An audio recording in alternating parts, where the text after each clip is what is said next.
Hello everyone and welcome back to our channel. We are Millennial Mom. If you don't know who is who, I'm Millennial. This is Mom.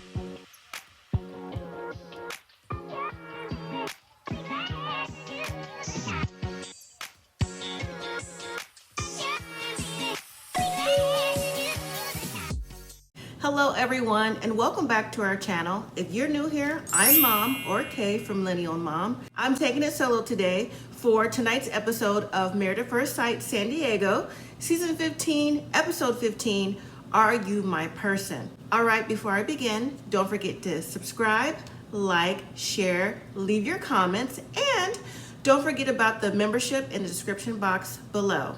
Tonight's episode is we look at the couples, they're still at the retreat, and it's after that dodgeball game where, if you remember, or if you didn't see the episode last week, where the couple split up to be on different teams and they were playing dodgeball. Well, apparently the team that Lindy was on was winning the game.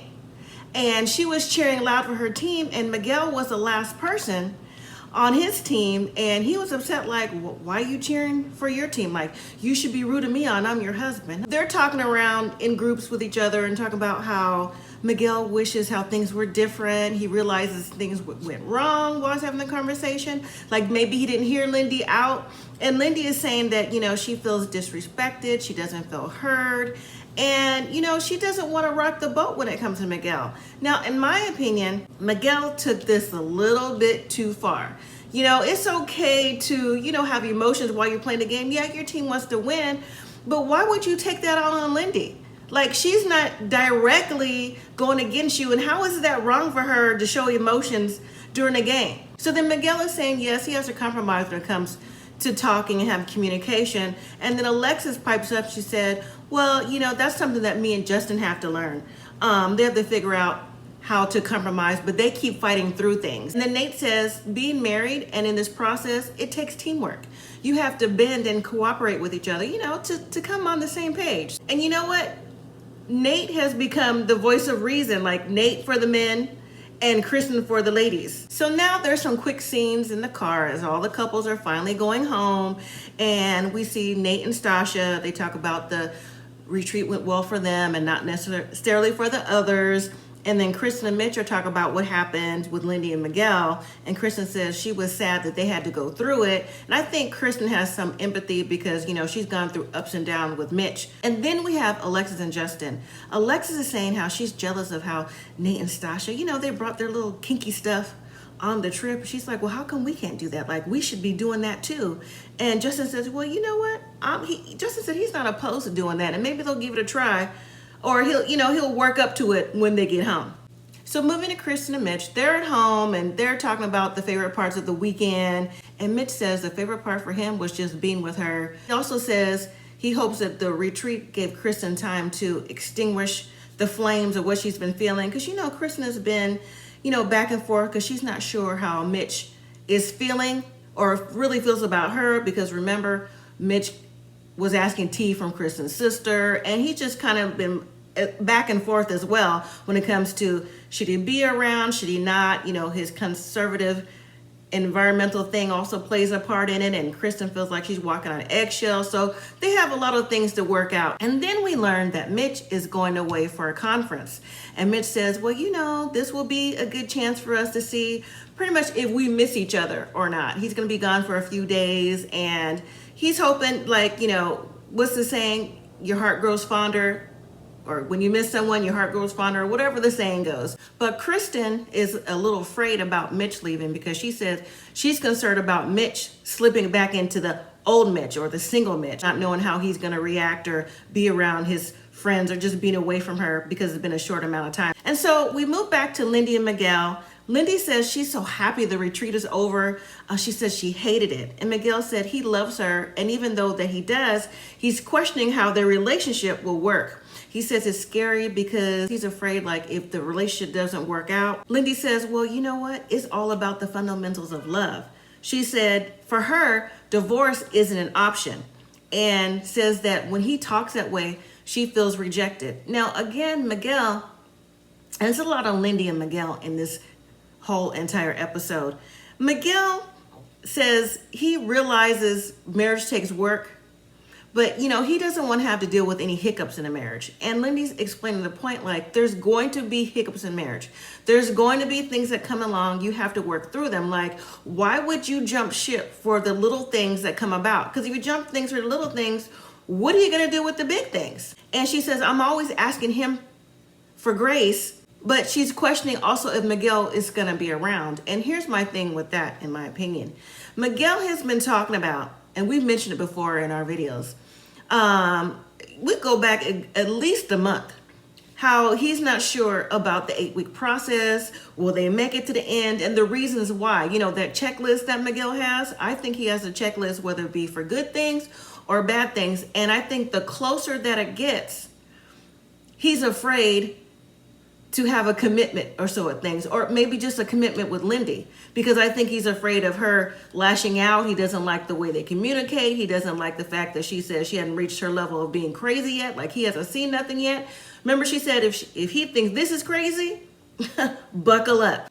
Now, next up is Stasha and Nate. So they are headed to Stasha's house where they both will live after this experience is over.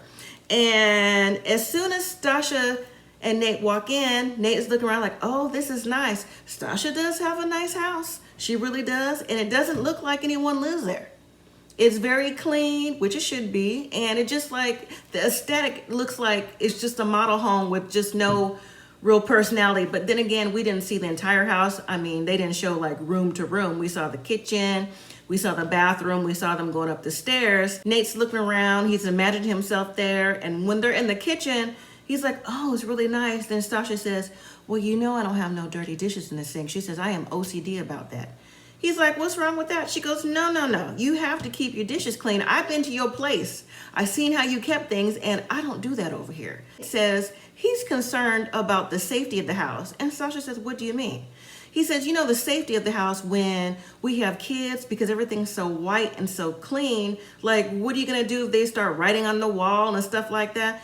And Stasha says, See, when I grew up, my mom said, if you don't go in the living room or wherever she said, that's where you didn't go. She goes, I'm always going to be watching the kids, so I don't think they'll do that. And then Nate says, well, what about in the terrible twos? Like, how do you control that? She goes, nope, I'm going to be watching everything. And Nate is still trying to prove the point, like, well, what if they're hard-headed like me? And I'm thinking, you know what? Again, if they move in together, it's going to have to be a compromise, like with the moving in and then having kids and everything along those lines. But Nate was trying to like pull some things out of her. But at the same time, and I'll touch on it later, I think Nate is also in that element triggered over maybe his childhood as well. So now we see Justin. He's in the car. He's driving to pick up his dog, Maya, because apparently Maya had problems while she was being trained. Now, is it me? Or has Maya been out there like the whole season, at least 7 weeks being trained or whatever the dog is doing out there, as Millennial would say, doggy jail. So he says that the training facility where she's at, he has to pick her up because Maya has bit another dog and now the dog is a liability. He also said that his friend Chris is going to be able to take the dog and the dog will no longer be living in California, and he's sad about that. Justin said he's been a responsible man, husband, and leader, and he's really having a hard time dealing with the fact that he has to give his dog up. And he's hoping that Alexis could see the sacrifices that he made, not just for her, but for the sake of the marriage. So now Justin is home with the dog. He's waiting for his friend Chris to pick the dog up. Chris shows up a little bit later, and Justin tells us that that Maya loves Chris just as much as he loves her, because I guess maybe Justin and Chris spent a lot of time in their friendship together, and this would be the best move for the dog. And then walks in Alexis, and she gives Justin a hug. She says, I want to be there for you. I know this is a hard process where you're giving up Maya, and I just want to show you some support. So as Maya leaves with Chris, and Maya's leaving in a nice car. She's going on her ride to her new home in a BMW, and Justin is emotional about it, and he's asking Alexis for affirmations like, is this the right thing to do? He wants to hear her say that he's doing the right thing and this is the right reasons for the marriage. But he didn't necessarily get that from her, but she just said that, you're doing the best thing or the right thing for Maya. So now we have Nate and Stasha at a home improvement store. They're looking around for things for the house. Nate says he thinks Stasha's trying to be flexible about, looking around and trying to have him put his touch on things, but he's not really sure if she's really being flexible. And then Nate says he wants to have some identity in the home. And he says, well, Stasha, I'll give you 50%. And Stasha says, 50% of what? Like, what you mean? Like, this is 50% of stuff that's in my house? That's what I got from that. And then Nate says, well, no, if you want to prioritize the living room and different little things like that, he goes, that's what you should do. Stasha is not feeling that at home. She's like, well, I want to make my home your home. I want to make our home our home. She said that right. Stasha is feeling the stress of having someone else have input in the home that she built, she created, she decorated, and to have someone else come in and just be like, no, you could do 50% of this. She's like, you could see it in her face. She's like, nope. That's not how this is going to work. So moving to Kristen and Mitch. Kristen's calling Mitch on FaceTime while he's out at the conference. Mitch says he's been out sightseeing, surfing, whale watching. Mitch says he's been more social than he has in a long time. And then Kristen says, are you looking forward to coming back home? Do you miss Luna snoring? He's like, no, I don't miss Luna snoring, but I do miss you. And I'm glad, Mitch, that you said that you miss Kristen. So moving to Lindy and Miguel, after Miguel works out, they make it back home and Miguel gives Lindy an envelope. He goes, here, there's something you've been waiting for. And Lindy says, what is it? So when she opens it up, it's the insurance papers. I'm like, Lindy finally got that insurance. She's so happy. Miguel says, oh, so now you get hit by that bus now. I was like, see, Miguel, you didn't have to take it there, but you did. Lindy says she feels cared for, and this is just exactly what she needed to make her feel more safe and more comfortable when it comes to their marriage and relationship. Lindy says changing her name is a big deal. And then Miguel asks her, well, how come you're not so invested in taking my name? And then again, the conversation goes left. See, this is the second time we've seen the conversation go left. Like, honestly, I don't think it's really gone right. Because from the retreat till now, like anything that they say to each other is they're on edge. So then they have a disagreement about taking the last name, what things look like going forward. And then Lindy says, well, I might as well just be whatever her last name is. And Miguel said, well, you just need to keep it like that then. And Lindy looks at him like, wow, like, why would you say that? And I'm thinking, so the insurance card, is it in your name or is it in Lindy's last name? Because if she didn't change it legally, it's in Lindy's last name. So I don't understand what the argument was. Later, we have Stasha and Nate, Justin and Alexis working out together. Stasha and Alexis are on their yoga mat. Stasha says she feels like she's gaining weight. Alexis is like, you know what, girl, we're not even going to get into that. And then Alexis asks Stasha, so what are you guys planning after this as far as the home goes? And then Stasha says that Nate plans on living with her and then gave the conversation about what happened at the hardware store. And again, I think it's hard for Stasha to open up or even to give a little bit because she's used to being in control. And again, she built that house from the ground up and that is her baby. And I don't think she really wants Nate to change anything. Then Alexis says Justin asked her about saying yes on decision day. And Alexis says she questioned him about his motives. Like, so what if I said no on decision day, or what if I had a different answer than you? Would that make your answer different? And Justin said, yes, it would. But then Alexis says that Justin asked her these questions over text. And I'm like, wow, he asked you over text, he didn't ask you face to face? But when we see Justin and Nate talk, Justin is telling Nate about the dog, how he had to pick it up, and he's had the dog as a baby and he had to give it to his friend, and said that he really needed affirmations from Alexis that he was doing the right thing, that he gave up the dog for the marriage for her. Like, if I did this for you, I need you to know that I'm in it 100%. But he said that when he asked Alexis that, she couldn't give an answer, I think she gave the answer of like 90%, and he didn't think that was good enough because he's all in. Justin says he doesn't understand Alexis's response because she's such a straightforward person that she normally would say yes or no about something. Then we hear Nate say that he thinks that Alexis is being sneaky because she should know what she wants because she's direct and he doesn't understand why she's going back and forth. But at the same time, Alexis is saying how she's afraid that Justin will revert to the old Justin from day one, and she wants she wants to know that he's grown in the relationship and that they can move forward together, because one day if they have kids, like, she don't want to have to think like, oh, like maybe I shouldn't have did this, like maybe he wasn't the right person. Like, she doesn't want to have any regrets at the end of the day. After workout, Stasha and Nate go on a nature hike, and Stasha says she wants to make more time to do things like this. She needs, to get away. Even though she works a lot, she wants to make time to do things like this for the marriage. Nate says he has a surprise for Stasha. So at a picnic table, he sets up some little plates and different little things. They can make fresh guacamole and chips. So as they're making the guacamole, they have a conversation about kids. Stasha said that she feels that she can have kids and have fun at the same time. And Nate says, no. When I have kids, I'm going to be in 100% from the time that they're 0, infants, to 3 years old. He said, there's no time for vacation like that. You're just in it for your kids. And Stasha, she can't relate. She's like, no. She goes, how come you can't have fun too and have your babies? You could be able to travel and different things like that. And Nate stuck 10 toes down. He's like, no, that's not what I want to do. You have to be all in. Stasha doesn't think Nate is ready to have babies right now.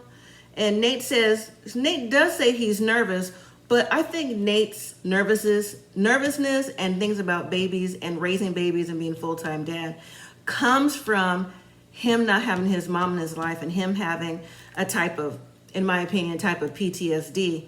Nate also said that he's afraid of and scared of living with somebody because he's never done it before. This would be the first time. Then he breaks it down to, well, what happens, if we don't work out and you kick me out? She goes, I would never do that. She goes, I told you I would never just kick you out. He goes, but if you did, then I would have nowhere to go, because technically that's still your house. So I wonder what was written, because they went for a post-nup, if y'all remember or didn't see the episode, that they did a post-nup right after they came back from the honeymoon about what's yours is yours, what mine is mine in the relationship. So I thought Nate also had a house when they did, look toward each other's houses, that he had a house to go to. So is it his house? Is it a rental? Does he still live with the roommates or what? So back to Lindy and Miguel. Lindy and Miguel are having friends over. Lindy's friends come over, and Miguel and one of his friends come over, and they decide to play Dungeons and Dragons. Now, as Miguel explains it, because Lindy and her friend has never played before, it's a game of imagination. And so when he's going into detail about the game, he talks about this man and maybe having a failed marriage or not going through on a wedding day, and just different little scenario about different little things that go on about this wedding or getting married, things like that. And I'm thinking, Miguel, are you telling the story or creating a fantasy for this Dungeons and Dragons game that's parallel to what you're going through right now? Because that's exactly what it sounds like. And I think Lindy picked up on that too, because she's asking a question like, so are you talking about this marriage? And Miguel's like, no. So then we move to Mitch. He's back in town. Kristen and Mitch are driving to the beach. Mitch says that he's hungover because when he was at the conference, they went out late last night before they had to leave. They had karaoke. They went to the hot tub. So Kristen says, so where's your ring? Mitch says, oh, it's right here. So he pulls out the ring and puts it back on his finger. He goes, I guess I'm not single anymore, or something like that. I'm like, what? See that right there? Kristen, you are better than me. Cause I would have been like, what you mean? Like, oh, you're not single anymore. Mitch explained his point that, okay, so he didn't want people to know. He knows that his friends know. I guess he's talking about the ones who were maybe at the wedding, but he doesn't want like other people in the company and like the CEO knows, stuff like that, because he didn't want to explain nothing to him. And I'm thinking, why would you have to explain why you're married? Why do you have to explain that? Like, everyone don't need to know the details of why you're married. So that was his excuse as to why. And if I was Kristen, you know what? That surf day would have been over. I would be like, you know what? Just go ahead. I know you're hungover, because Kristen has to, keep things level. If I was Kristen, I would be like, I know you're hungover. You just got back in town. Let's just go ahead and surf another day. We can just go home and rest. Yeah. And then I would have, had me a girl's day for me, because that right there was zero excuse for Mitch. But then he goes on to explain also that when Kristen asked, so was there any hot girls there? He goes, there's plenty of hot girls there. But then he said, oh, but there's none cuter than you. And then he said, well, there was a hot tub night or something like that. And Kristen says, so did you take your swimsuit? He was like, no. So now it's hard to see if Mitch is like being sarcastic or if he's being real. But I'm going to lean towards he was being real. And he was just saying things just so matter of fact. And even in confessional, Kristen says, oh, well, he just came right out there with it. I mean, technically, I guess he didn't lie. But at the same time, you had your ring off and now you're back to your married life now. You was acting like single Mitch. Those were his words. They make it to the beach. They have a day of it. Mitch is out on the surfboard with the dog. I guess the dog and Mitch are bonding. And Kristen is saying, oh, that's so cute. Isn't that nice? I'm thinking, is it, Kristen? Is it? Because I was still thinking about the things that, if I was you, I would still be thinking about the things he said to me in the car. But that's you. Kristen says that this was the highlight of her week, watching the dog out there in the water. She says to Mitch, like, surfing is like our relationship, is like the waves. They come and they go. But, once the break hits, things get peaceful and still. And that's where we are right now. Later in the evening, Lindy is talking with her friend after they're playing Dungeons and Dragons, what has been going on in the relationship with Miguel. And she said that she's afraid to lose Miguel because anything that she says, he takes it the wrong way. She don't want it to be interpreted. She wants to be in this relationship long term. She feels like she's losing the fight. And the friend tells her, you shouldn't be afraid to say what it is that you feel, because you don't want to live your life this way. Her friend says, you don't want to be a mouse in this relationship. If something is not working, then it's not working. And then Miguel is talking to his friend, and he said he's concerned about what if things don't work, talking about the changes that's going on in a relationship. Again, hot and cold. I think Miguel has checked out, but we'll have to see on decision day. So then there's an off-scene camera, a living room cam, and Stasha and Nate are back from their hike, and they're talking about the kid situation still. And then Nate explained his dad was 36 and his mom was 23. And the mom wasn't ready to have kids. And so Sasha's like, well, I'm 37. And again, I think having kids is a trigger for Nate, because the abandonment he felt from his mom not being in his life, he wants to make sure that he's there for his kids unconditionally. So moving to Alexis and Justin, and we also have Mitch and Kristen. They're hanging out together, playing ping pong, and just having a night of it. So after they're done playing, Kristen is always the one that starts the conversation. Kristen is talking about decision day and what's been going on. Then Kristen is talking about what happened at the conference and how Mitch came back and didn't have his ring on. And Mitch said he was lonely and just gave the different scenarios. Again, like he told Kristen, he didn't want to explain to anybody else that he was married. And then Alexis was asking, so why couldn't you wear your ring out? And Mitch again is giving his reasons as to why he couldn't. But again, in my opinion, there's nothing Mitch could say that would make me believe why he didn't want to wear his ring. I mean, Kristen said before he even left that she was afraid of Mitch going back to the single life. And that's exactly what he did. But then Justin speaks up and says he wanted Alexis to give affirmations that he's into the marriage and he wants to see that she's committed. But since she only gave him 90%, he already has his mind made up as to what he's going to do. And then Alexis says, so if I'm at 90%, why would I, this time she's saying to Justin, why would you make your decision based off of what I'm doing? So then Mitch says, do you think 90% would be enough to Justin? Justin said, no, it's not. And so Alexis then goes, so is your decision based off of you giving up Maya? And Justin again keeps saying he needed affirmations for her. Like he wanted to know that she was there for him in his moment, to know that, again, I did this for the marriage. Alexis says she understands and she apologized and she felt bad for him having to give up the dog, but he should make his decision based off of that. And then Kristen is trying to give Justin a pep talk about how marriages can go and how her and Mitch's marriage has gone. It's not been the best, it's been rocky, but they're trying to come back together and make the right decision headed towards decision day. So to wrap it up, Lindy and Miguel's friends leave to go home, and it's another off-camera conversation in his living room cam. And Miguel confronts Lindy about, why are you venting to your friend about what's going on in a relationship? He says, if you can talk to your friend, if you can vent to your friend, you should be venting to me so we can fix it. And Lindy says, well, who can I vent to? You're not open for me. You're not open, like you're not receptive to hear anything I have to say. Lindy says, you know what?